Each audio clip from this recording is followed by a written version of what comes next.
Halo, selamat siang dari Jogja. Saya Andi dari Jawara Media. Saya dikirimin lagi sampel portable SSD dari Kio Indonesia.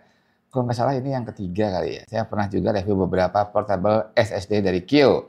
Dan saya cukup salut, Kio selalu punya inovasi-inovasi dan fitur-fitur unik dan menarik di produk-produk, terutama portable SSD mereka. Ini adalah seri terbaru mereka, Kio PS210. Apa yang menarik, apa yang unik, kita akan bahas di video kali ini. Perkembangan teknologi external storage memang tidak secepat perkembangan CPU dan GPU. Dulu banget saya kenal yang namanya disket atau floppy disk drive, mungkin kalian nggak kenal. Itu kapasitinya mungkin hanya 1,4 mega doang. Baru berikutnya ada flash drive, yang pertama saya punya itu juga cuma sekitar 64 mega kapasitasnya.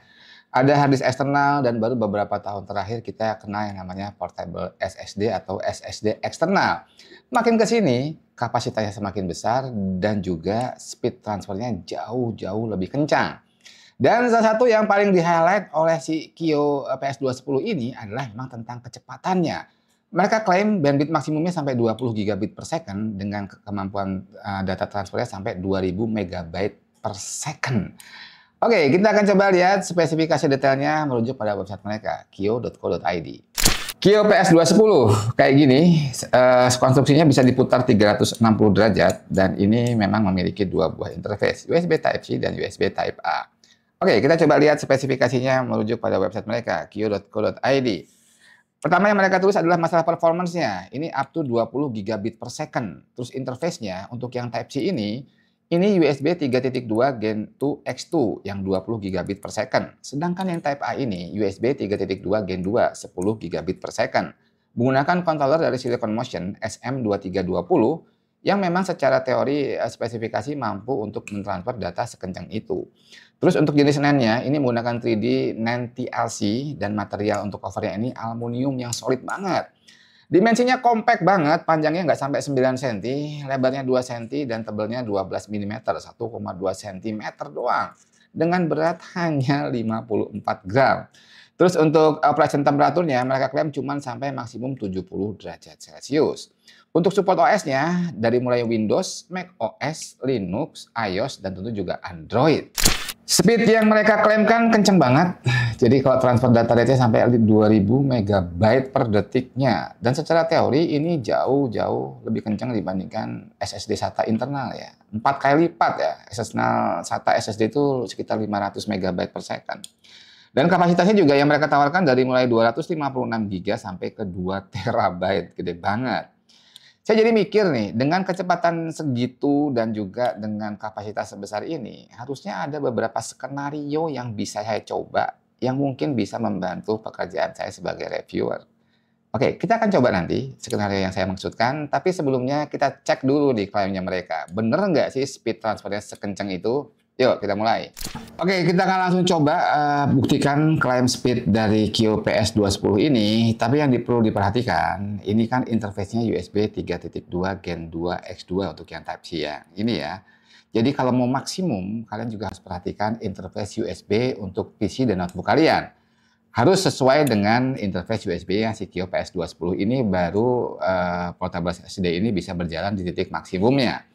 Oke, kita menggunakan X870 motherboard yang memang sudah ada natif USB 4-nya. Harusnya ini bandwidth-nya udah tumpah-tumpah ya, 40 gigabit per second. Dan kita coba lihat menggunakan Crystal Disk Mark untuk melihat speed si Kio PS210 ini. Dan terbukti untuk read speed-nya udah di atas 2000, bahkan di atas 2100 megabyte per second. Dan untuk write-nya, kecepatan menulisnya itu sekitar 1800-an. Ya, paling nggak ini sesuai dengan klaim mereka up to 2000 megabyte per second untuk transfer data rate-nya. Berikutnya saya coba secara manual untuk ngopi file sebesar 63 GB. Ini datanya game Shadow of Tomb Raider dari SSD internal kita ke Kio PS210 ini. Dan data sebesar 63 GB ini bisa dipindahkan hanya dalam waktu kurang lebih sekitar 1,5 menit doang. Kenceng banget. Sudah kita buktikan speednya sesuai dengan apa yang mereka klaimkan sampai 2000 megabytean per second. Terus juga kapasitasnya sampai 2 tera.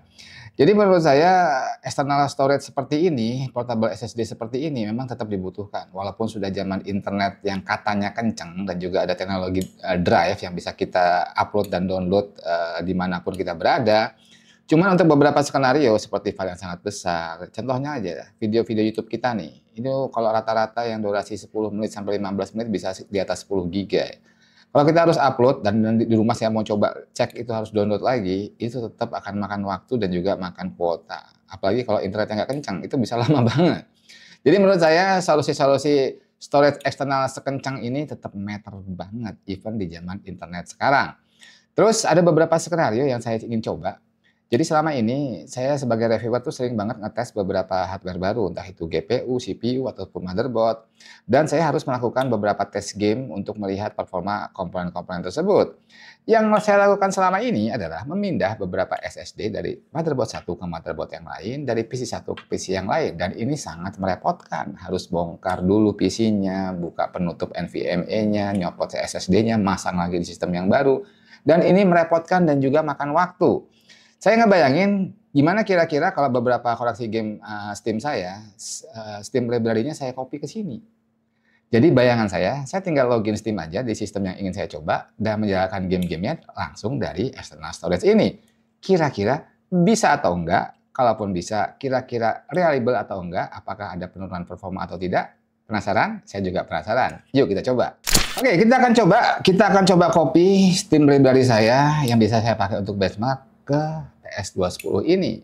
Besarnya lumayan sih, 440-an giga ya, hampir setengah tera. Kita akan copy ke sini dan memang dalam proses pengopian tidak bisa spike terus di atas 1 GB per second. Jadi di akhir-akhir pengopian karena memang filenya gede banget dan banyak banget dan juga mungkin masalah cache yang sudah penuh, sustainnya di sekitar 200 sampai 200 MB per second. Ya, sudah selesai masuk ke sini semua, 400-an giga. Kita akan coba, kita akan colokin ke PC saya yang lain, kita akan login Steam, dan kita akan verifikasi filenya, dan kita jalankan Steam dari sini. Apakah bisa? Yuk, ini dia hasilnya.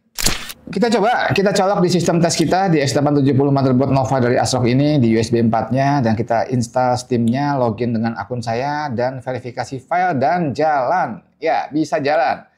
Saya coba jalankan Wukong dengan data yang ada di Kio PS210 yang saya tancapin di motherboard ASRock ini dan berjalan cukup lancar. Kita coba mainkan selama kurang lebih 10 menit untuk melihat reliabilitasnya gimana dan memang secara umum tidak ada gejala-gejala apapun. Normal-normal aja. Saya sempat pantau untuk lognya pakai HW Info, untuk read activity-nya dan juga untuk suhunya. Memang kalau suhunya kayaknya nggak akurat nih. Smartnya nggak bisa deteksi secara real time suhu si Kio PS210 ini. Jadi dari awal sampai akhir flat banget, 54 derajat Celcius. Cuman ketika saya coba cek fisik, pegang fisiknya, memang nggak panas ya, emang cukup dingin. Dan setelah experience 10 menit game, ini tidak ada gejala-gejala throttling ataupun drop FPS sama sekali. Kita akan coba bandingkan, kita coba lakukan benchmark ya, pakai internal benchmarknya Wukong, dan kita bandingkan kalau emang kita mainkan dari SSD internal NVMe seperti sebelumnya nih. Dan ternyata hasilnya sama, tidak ada perbedaan yang signifikan. Dan juga secara experience nggak ada beda, secara benchmark juga nggak ada beda. FPS-nya, minimum FPS-nya benar-benar sama. Berikutnya kita coba, karena penasaran dengan game kedua, Cyberpunk. Sama, kita coba bandingkan. Untuk FPS-nya sama sekali tidak ada perbedaan. Masih ada di sekitar angka 90-an lebih. Begitu juga dengan minimum FPS dan maksimum FPS-nya. Kurang lebih sama. Jadi secara umum, ini cukup reliable untuk skenario-skenario seperti tadi ya. Untuk benchmark game dalam durasi yang tidak terlalu lama. Ini bisa benar-benar mempermudah hidup saya dan juga menghemat waktu.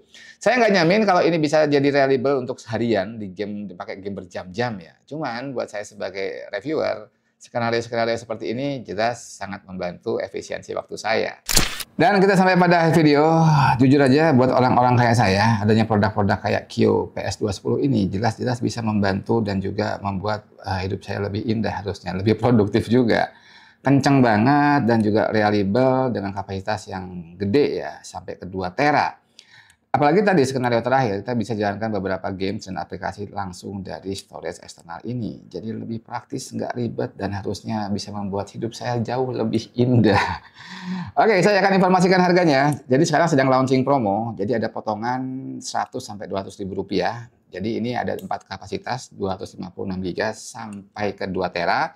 Dan di launching promo ini kalian bisa dapatkan pot seperti ini untuk tempat penyimpanannya biar lebih aman dan bisa di custom nama kalian di bagian bawah sini nih. Lucu juga sih. Oke, gitu aja tentang review sebuah produk terbaru dari Kio, external storage mereka, portable SSD Kio PS210. Semoga yang singkat ini bisa bermanfaat buat kalian. Sampai jumpa di video berikutnya. Salam istimewa dari Jogja.